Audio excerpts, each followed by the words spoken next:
ಇನ್ನು ವಿಧಾನಸೌಧದಲ್ಲಿ ದೇವನಹಳ್ಳಿಯ ರೈತರ ಜೊತೆಗೆ ಮುಖ್ಯಮಂತ್ರಿ ಸಭೆ ನಡೆಸ್ತಾ ಇದ್ದಾರೆ. ಬೆಳೆದ ಬೆಳೆಗಳನ್ನ ಕೈಯಲ್ಲಿ ಹಿಡ್ಕೊಂಡೇ ಬಂದಿದ್ದಾರೆ ಅನ್ನದಾತರು. ಸಾಂಕೇತಿಕವಾಗಿ ಮಾವು, ಹೂವು, ಬಾಳೆ, ದ್ರಾಕ್ಷಿ, ತರಕಾರಿ ಇದನ್ನೆಲ್ಲ ವಿಧಾನಸೌಧಕ್ಕೆ ತೆಗೆದುಕೊಂಡು ಬಂದಿದ್ದಾರೆ ರೈತರು. ನೂರಾರು ಜನ ರೈತರಿಗೆ ನಟ ಪ್ರಕಾಶ್ ರೈ ಕೂಡ ಸಾಥ್ ಕೊಟ್ಟಿದ್ದಾರೆ. ಸರ್ಕಾರ ಫಲವತ್ತಾದಂಥ ಭೂಮಿಯನ್ನ ಭೂಸ್ವಾಧೀನ ಮಾಡ್ತಾ ಇದೆ.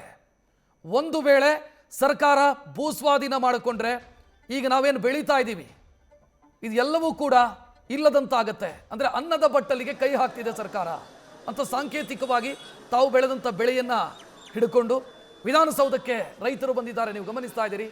ರೈತರ ಮನವೊಲಿಸುವಂಥ ಪ್ರಯತ್ನವನ್ನು ಸಿದ್ದರಾಮಯ್ಯ ಮಾಡೋದಕ್ಕಿದ್ದಾರೆ ಅನ್ನುವಂಥ ಮಾಹಿತಿ ಇದೆ.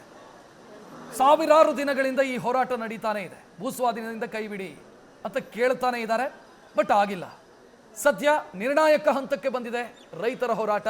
ಸಿಎಂ ಜೊತೆಗೆ ಈಗ ಸಭೆ ನಡೆಯೋದಕ್ಕಿದೆ.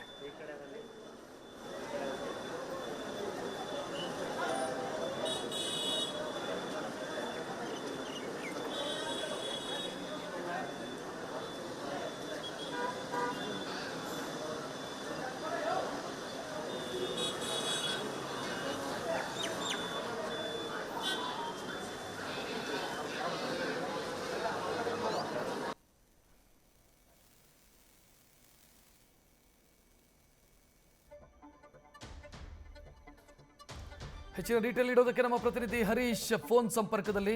ಹರೀಶ್, ಸಾವಿರಾರು ದಿನಗಳಿಂದ ಈ ಹೋರಾಟ ನಡೀತಾ ಇದೆ. ಸೊ ಪರಿಹಾರ ಏನು?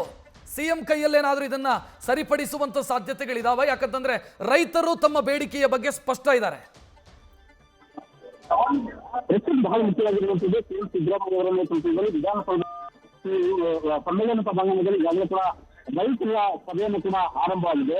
ಸಭೆಯಲ್ಲಿ ಬಹಳ ಮುಖ್ಯವಾಗಿರುವಂತದ್ದು ಕೂಡ ರೈತ ಹೋರಾಟಗಾರರು ಕೂಡ ಭಾಗವಹಿಸಿದ್ದಾರೆ. ಅದರಲ್ಲಿ ಸಚಿವ ಕೆ.ಎಚ್. ಮುನಿಯಪ್ಪ ಜೊತೆಗೆ ಬೈರತಿ ಸುರೇಶ್ ಮತ್ತೆ ನಟ ಪ್ರಕಾಶ್ ರಾಜು ಮತ್ತೆ ಎಸ್.ಆರ್. ಹಿರೇಮಠ್ ಸೇರಿದಂತೆ ಹಲವರು ಕೂಡ ರೈತ ಮುಖಂಡರಲ್ಲೂ ಕೂಡ ಈ ಒಂದು ಸಭೆಯಲ್ಲಿ ಭಾಗವಹಿಸಿದ್ದಾರೆ. ಹರೀಶ್, ನಿಮ್ಮ ಧ್ವನಿ ಸ್ಪಷ್ಟ ಆಗ್ತಾ ಇಲ್ಲ, ಮತ್ತೆ ಸಂಪರ್ಕಿಸ್ತೀವಿ. ಒಟ್ಟಲ್ಲಿ ರೈತರ ಬೇಡಿಕೆ ಸ್ಪಷ್ಟ ಇದೆ. ಫಲವತ್ತಾದ ಭೂಮಿಯನ್ನ ವಶಪಡಿಸಿಕೊಳ್ಳುವಂತ ಕೆಲಸ ಮಾಡಬೇಡಿ ಅಂತ. ಸರ್ಕಾರ ಅಲ್ಲಿ ಏರ್ ಡಿಫೆನ್ಸ್ ಪಾರ್ಕು ಅಂತ ಮಾಡೋದಕ್ಕೆ ಹೊರಟಿದೆ. ಪರಿಹಾರ ಅಂತಂದ್ರೆ ಹೆಂಗ್ ಪರಿಹಾರ ಮಾಡ್ತಾರೆ ಅನ್ನೋದು ಸದ್ಯಕ್ಕಿರುವಂತ ಕುತೂಹಲ.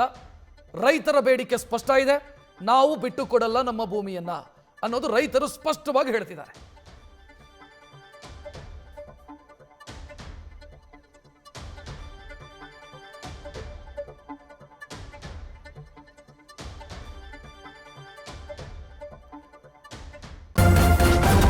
ನ್ಯೂಸ್ ಫಸ್ಟ್, ನಿರ್ಭೀತಿಯಿಂದ ನಿಮ್ಮ ಪರವಾಗಿ.